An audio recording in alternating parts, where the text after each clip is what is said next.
toutes et à tous, c'est Farah. Je suis étudiante en ressources humaines à l'INSEE de Paris. Moi je m'appelle Tania et je suis chargée d'accompagnement pour l'association Unir Université et Réfugiés.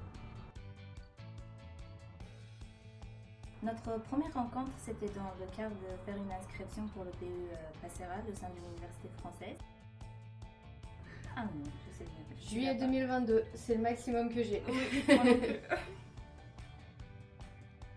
Mon projet était de reprendre mes études supérieures ici en France, étant donné que j'ai dû quitter mon pays. Et en arrivant en France, c'était très dur pour moi parce que je ne parlais pas du tout la langue française. Mais j'avais cette envie profonde au fond de mon cœur que je dois reprendre mes études.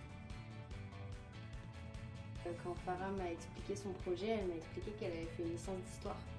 Et du coup, j'avais fait aussi une licence d'histoire, donc on avait beaucoup parlé là-dessus. On avait pris deux parcours complètement différents, où moi j'étais partie sur le droit d'asile, le droit humanitaire, alors que Farah se destinait plutôt aux ressources humaines. Parce que j'avais envie de continuer l'apprentissage de la langue française et d'obtenir le niveau B2.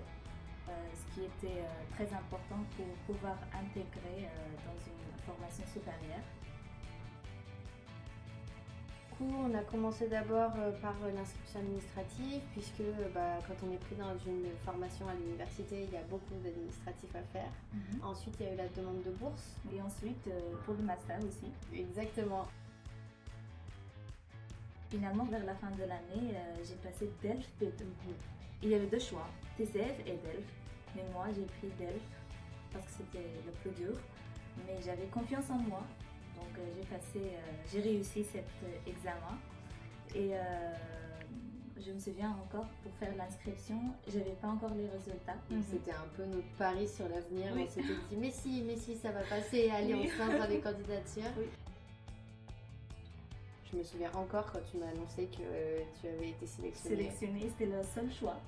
C'est vrai.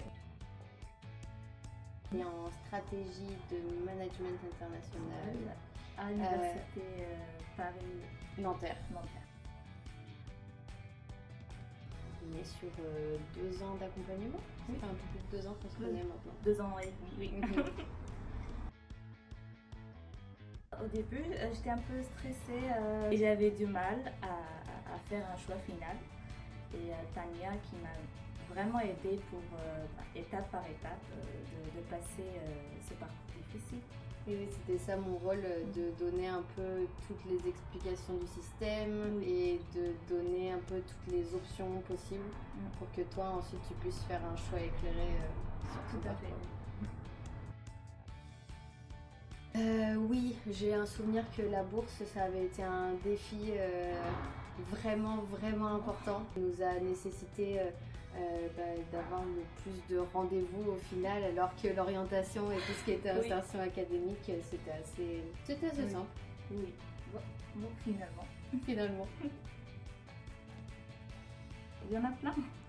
Sans aide de Tania, je n'étais pas capable, en tout cas, d'en sortir. Je pense que tu étais capable. Et j'ai juste été un coup de pouce pour te montrer un peu toutes les options que tu pouvais avoir. Je me souviens qu'on s'est recroisés après ton admission à un salon de l'emploi. Oui. Tu te souviens? Oui. Et tu recherchais une alternance.